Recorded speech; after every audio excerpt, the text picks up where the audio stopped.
Ma'am, after surgery ఎవరైనా సరే మామూలుగా ఫిజియో అనేది కంపల్సరీ అని చెప్పి డాక్టర్స్ కూడా రికమెండ్ చేస్తూ ఉంటారు. సో అవును. బయట హాస్పిటల్కి మన దగ్గర ఉన్న హాస్పిటల్కి ఉన్న ప్రత్యేకత ఏంటి ఫిజియోలో? మన దగ్గర ఇప్పుడు ప్రత్యేకంగా ఏంటంటే ఎక్కువగా అడ్వాన్స్డ్ టెక్నిక్స్ అనేవి ఉన్నాయి.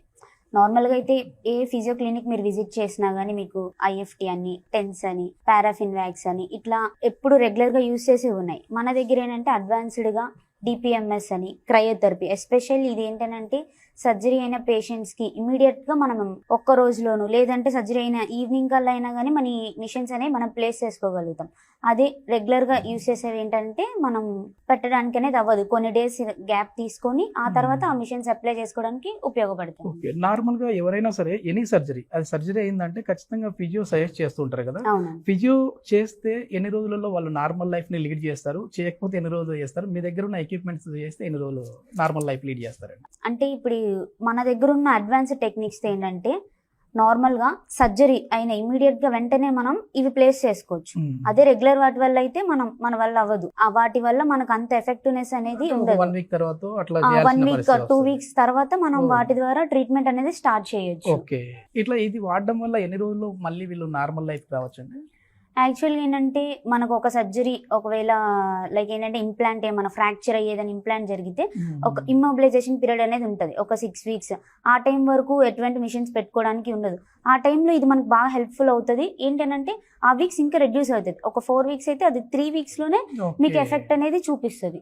రికవరీ అనేది ఫాస్ట్ రికవరీ అనేది ఉంటుంది. ఎలాంటి సైడ్ ఎఫెక్ట్స్ అయితే ఉండవు వీటి వల్ల. ఓకే ఓకే, ఏంటి ఈ మిషన్ నేమ్ ఏంటంటే, దీని ఇంపార్టెన్స్ ఏంటి? యాక్చువల్లీ ఈ మిషన్ పేరు క్రయోథెరపీ. ఇది ఏంటంటే మీకు మనం ఐస్ ప్యాక్ పెట్టుకున్నప్పుడు కూలింగ్ ఎఫెక్ట్ ఎలా ఉంటుందో దానికంటే 3 times ఎక్కువ ఎఫెక్టివ్నెస్ ఇస్తుంది. లైక్ ఏంటంటే కండిషన్ బేస్డ్ మనం ఇది అప్లై చేసుకుంటూ ఉంటాం. సర్జరీ అయిన ఇమీడియట్ గా కూడా మనం ఇది ప్లేస్ చేసుకోవచ్చు. దీనివల్ల ఇబ్బంది అనేది ఉండదు. ఈ మిషన్ వల్ల ఏంటంటే ముఖ్యంగా మనకి వాప్ అనేది బాగా లాగేసిద్ది, అలాగే నొప్పి కూడా తగ్గించిద్ది. ఇప్పుడు ఎలా అంటే మనకి ఎగ్జాంపుల్ ఒక కండిషన్ తీసుకుందాం. ఒక సర్జరీ అయింది, అక్కడ సర్జరీ చేసిన చోట మీకు ఖచ్చితంగా స్టిచెస్ అనేవి ఉంటాయి. కొన్నిటికి ఇలా ఎక్స్టర్నల్ ఫిక్సేటర్స్ అనేవి ఉంటాయి. ఇది ఏంటంటే హెచ్టిఓ సర్జరీ అంటే హై టిబియల్ ఆస్టియోటమీ సర్జరీ. ఇలా ఎక్స్టర్నల్ ఫిక్సేస్ అంటే ఏంటంటే మీకు రాడ్స్ అనేవి బయట నుంచి లోపలికి ఇన్సర్ట్ చేసి ఫిక్స్ చేస్తారు.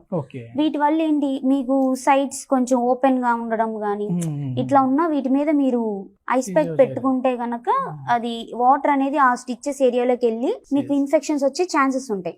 బట్ కానీ మనం ఆ ప్లేస్ లో ఈ మిషన్స్ ని యూజ్ చేయొచ్చు. ఇవి ఏంటంటే డైరెక్ట్ గా ప్రొజెక్ట్ అవుతాయి.